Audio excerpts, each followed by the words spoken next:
Kamusta kayo mga kapirata? Welcome back sa ating channel. Sa video natin ngayon ay pag-uusapan natin ang full chapter recap ng chapter 999 na pinamagatang The Sake I Brewed to Drink With You. At sa dulo ay ibibigay ko lang yung ilang analysis ko sa mahalagang nilalaman ng chapter. Pero bago yun, huwag niyong kalimutang i-like at i-share yung ating video. Mag-subscribe na din kayo at i-click ang notification bell para lagi kayong updated sa mga bago nating uploads. And consider subscribing na din sa aking channel na Emperor TV. Anyway, simulan na natin. Unang-unang pinakita sa atin ang flashback ni Ace at Yamato, kung saan ito nga yung ending noon ng chapter 998. Dito ay makikita yung isla ng Onigashima habang pinipigilan si Ace ng mga kasama niya na pumunta pa sa loob at sinasabi na bumalik na lang sila. After nun pinakita sa atin yung dalawang panel kung nasaan si Ace at Yamato na nagkakaroon nga ng paghaharap. Dito sinabi ni Ace kay Yamato na magpakilala ito sa kanya. Ang sagot naman ni Yamato sa kanya siya na muna yung magpakilala. Then nagkaroon ng clash yung dalawa kung saan makikita sa buong panel ang lakas nung apoy ni Ace ay sinalo lang ni Yamato gamit yung kanabo at brute force niya. Sabay pagpapakilala ni Ace at sinabi na pumunta siya rito para patayin si Kaido. Sinabi ni Yamato sa kanila na yung kanyang tatay at yung mga tauhan nito ay nasa isang ekspedisyon at hindi siya makakahanap ng miski isang officer na nandoon sa isla. Nagulat nga si Ace pati yung mga kasama nito na si Yamato ay anak pala ni Kaido. Pagkatapos ay nagkaroon tayo ng full view sa naging distraction na dinulot ni Ace sa Onigashima. Mukhang napilitan lang si Yamato na protektahan yung isla dahil nga napansin niya na sobra-sobra na yung ginagawa ni Ace. Napansin nga dito ni Ace yung posa sa kamay ni Yamato at nagtaka nga ito habang yung iba niyang kasama ay niyaya na siyang bumalik sa mainland ng Wano dahil nga nailigtas na nila yung mga bata na kinidnap ng mga Beast Pirates. Mukhang puro babae yung kinidnap nila dito dahil sa panel na ito. Medyo naisip ko na parang gagawin nilang prostitutes o alalay ng oiran yung mga bata. Tulad nga nung nakita natin si Otoko na alalay ni Komurasaki na isang oiran. Pero dahil sa tigas ng ulo ni Ace, sinabi niya na hindi nga siya makapaniwala na sobrang lakas ni Yamato pero hindi ito yung kapitan at gusto niyang isettle yung laban. Ang sagot naman dito ni Yamato total bored naman siya, tinanggap niya yung hamon ni Ace at nangyari yung pangalawang clash nung dalawa. Sa kalagitnaan nga nung labanan sinigaw ni Ace kay Yamato na you can't choose your father. Naisip ni Ace na kung galit siya sa kanyang tatay bakit niya hinahayaan na itali sa kadena yung kanyang puso? Well, metaphor ba na ginamit ni Ace? Tapos sumunod na panel mukhang may gagawin si Yamato na hindi maganda. May kita nga natin dito yung ilang pamilyar na Smile Devil Fruit users na pinipigilan si Yamato na may gawin sa simbolo nung kapangyarihan ni Kaido. Pagkatapos ay makikita natin na wasak na yung estatwa ng dragon na nasa gate ng Onigashima habang sinasabi ni Yamato na gusto niya ding umalis sa isla at maglayag sa karagatan katulad na lang nung buhay ni Oden na malaya. Napangiti nga dito si Ace sa ginawa ni Yamato at sinabi nito na that's the spirit. Sabay suntok sa pisngi ng estatwang dragon hanggang sa matunaw ito. Pagkatapos ng lahat ng yon ay nagkaroon nga ng inuman yung dalawa kung saan napag-usapan nila yung ilang mga bagay-bagay. Tuwang-tuwa nga si Ace kasi nagkakasundo sila ni Yamato. Sinabi ni Yamato dito na kapag nagawa niyang tanggalin yung mga posas wala nga makakapigil sa kanya na umalis. Then tinanong nga ni Yamato si Ace kung may mga batang pirata ba na gumagawa ng pangalan nila sa isla sa labas ng Wano. At na-mention nga ni Ace si Caben something which is si Cavendish, si Kid sa South Blue, si Lo sa North Blue at si Beji naman sa West Blue. At in-emphasize ni Ace yung kanyang little brother na hindi magtatagal ay maglalayag din at magiging malakas na pirata ayon sa kanya.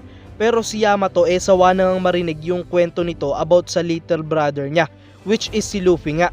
Pagkatapos ay bumalik nga tayo sa present kung saan nakatingin si Yamato sa estatwa ng dragon at sinabi kay Momonosuke at Shinobu na siya talaga yung sumira ng statwa. Pero sumunod nga si Ace at sinabi na ito ay magsisilbing warning niya para kay Kaido. Nagalit nga si Kaido kay Ace pero hindi niya man lang nakita si Ace sa personal. Hindi makapaniwala si Momo nung marinig yung lahat ng yon at nagulat siya kasi may tao palang sinubukan na iligtas yung Wano country dati. Tapos nagulat din siya sa katotohanan na anak ni Kaido si Yamato. Kaya nga lumayo sila ni Shinobu at Momo sa kanya dahil akala nila na nakalaban pala si Yamato. Pero inexplain naman ni Yamato sa kanila na galit din siya kay Kaido at nagpakilala pa nga siya na si Oden. Then napunta naman tayo sa lokasyon nila Nami. Dito sinasabi ni Otama na ina-admire niya si Ace kaya siya ay gustong maging kunoichi. At dagdag pa ni Otama na walang delikadesa si Luffy noong sinabi nitong patay na si Ace. Pero inexplain naman ni Nami yung story sa likod nito. After noon ay napunta tayo sa performance floor kung saan sumisigaw si Queen na pigilan ng lahat si Marco. Pero mukhang litong-lito nga yung mga subordinates niya sa utos kasi nga tinulungan sila ni Marco para pigilan yung virus. Ang kaso ayaw din nilang mamatay sa kamay ng boss nila kaya wala silang choice. Dahil dito sinabi ni Marco na mukhang hindi niya tatargetin si Kaido muna base nga sa sitwasyon niya ngayon. Kaya sinabi niya kay Brook at Robin na tumakbo sa castle habang yung mga subordinates ni Kaido ay tagumpay na natabunan si Marco. Well, yun yung akala nila. Dito habang madaming nakatusok sa katawan ni Marco na sandata tinawag niya nga si Zoro and then nag-transform si Marco sa kanyang phoenix form at lumipad habang kapit niya si Zoro. Dahil dito nagtalsikan yung mga subordinates ng Beast Pirates. Habang lumilipad siya nagkaroon nga ng flashback noon si Marco patungkol kay Ace. Ito ay yung flashback kung saan gusto ni Ace na pumunta sila ng Whitebeard Pirates sa Wano Country para tulungan yung mga tao doon. Pero ayaw nga ni Whitebeard. Sinabi ni Izo dito na nalaman nila yung pagkamatay ni Oden ilang taon pagkatapos nitong mangyari. At sinabi naman ni Marco na kaya hindi sila kumilos alam nilang may mga casualties na mangyayari kapag sumugod sila. Pero sinabi ni Ace na siya na lang yung pupunta dahil may pangako siyang dapat tuparin. Pagkatapos galit nga si Whitebeard na hinampas si Ace at sinabi na maging si Kozuki Oden nga na dating nasa posisyon ni Ace ay hindi nagawang talunin si Kaido, siya pa kaya. Then pinakita sa atin si Teach kung saan sinasabi na malakas din talaga si Oden. At dagdag pa nito, gusto niya din talagang tumalo ng isang big shot, sabi niya kay Ace na commander niya, na kinontra naman ni Marco. Dahil sabi niya hindi maghahunt ng big shot si Ace. Habang si Ace naman ay nakahiga na may dalawang bukol sa ulo dahil sa hampas sa kanya ni Whitebeard at nalulungkot kasi hindi niya matutupad yung pangako niya kay Yamato. Pero sinabi naman ni Marco at Izo na kapag pinayagan sila ni Whitebeard tutulungan nga nila si Ace at doon nagtapos yung flashback at dahil dito napaiyak nga ng kaunti si Marco habang sa harap niya naghihintay si Queen at King. Sinabi ni Queen kay Marco na wag nitong akalain na makakalagpas siya sa kanilang dalawa at dagdag pa niya panigurado patay na yung mga scabbards sa itaas bago pa sila makaakyat. Sabi pa ni King na once mapatay nila yung anak ni Oden na si Momonosuke tapos na nga yung gera. Pero hindi nagpapigil dito si Marco at dire-diretso lang siya habang sinasabi sa dalawa na wag nilang i-underestimate yung new generation. Tapos naglabas ng parang kanyon sa bibig si Queen at binaril nga si Marco pero tumagos lang ito. After noon ay bumalik tayo sa lokasyon ni na Otama at Momonosuke at the same time. Nagulat at umiyak si Otama nung malaman niyang brother pala ni Ace si Luffy. At sinabi na nasaktan niya yung pakiramdam ni Luffy. Pero sinabi naman ni Nami na okay lang yon dahil kung hindi malamang may sinabi si Luffy sa kanya. Tapos dagdag pa ni Nami gawin nga nila yung plano na naiisip ni Otama.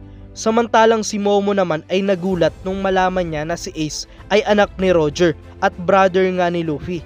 Tanong ni Yamato kay Momo kung siya ba yung nagdala kay Luffy sa Wano.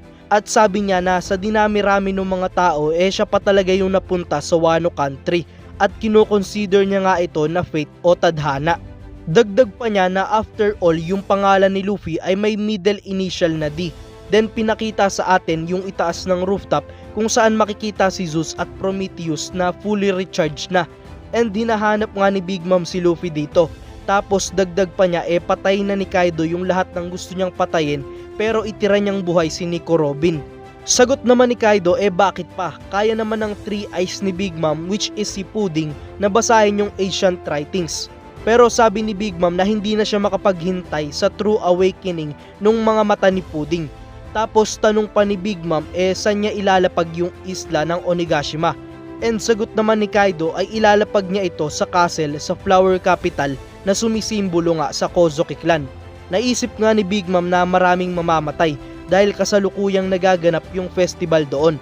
Pero ayon naman kay Kaido hindi yun problema dahil gagawin niya yung mga ito na slaves. Natutuwa nga si Kaido sa kanyang ideya, tapos tanong pa ni Big Mom kung nandun ba yung road poneglyph niya. Naikinainis naman ni Kaido kasi mukhang nagiging maaga yung paglitaw nung tunay na kulay ni Big Mom. Which nilinaw naman agad ni Big Mom na hindi siya ganon dahil nakakainsulto yun sa kanya. Ang tingin pa nga din niya kay Kaido, sabi niya ay little brother. At binanggit dito ni Big Mom na utang na loob sa kanya ni Kaido yung devil fruit nito na legendary fish fruit. Sagot nga ni Kaido whatever you say. At masisettle nga nila yung lahat after nilang makuha yung One Piece. Diyan nagtapos yung chapter 999.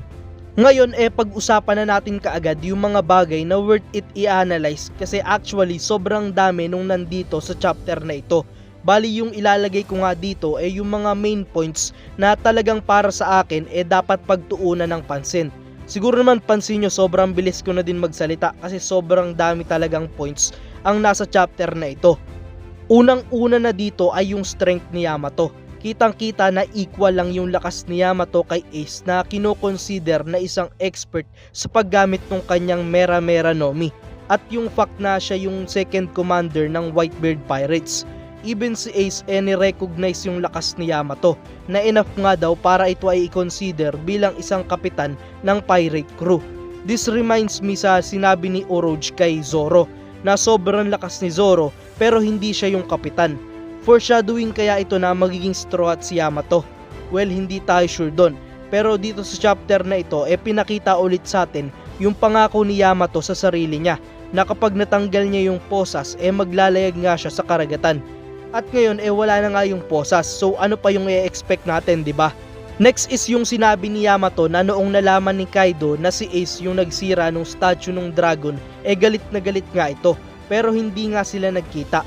Itong fact na ito ay pwedeng gamiting rason sa kung bakit pumunta si Kaido noon sa Marineford War.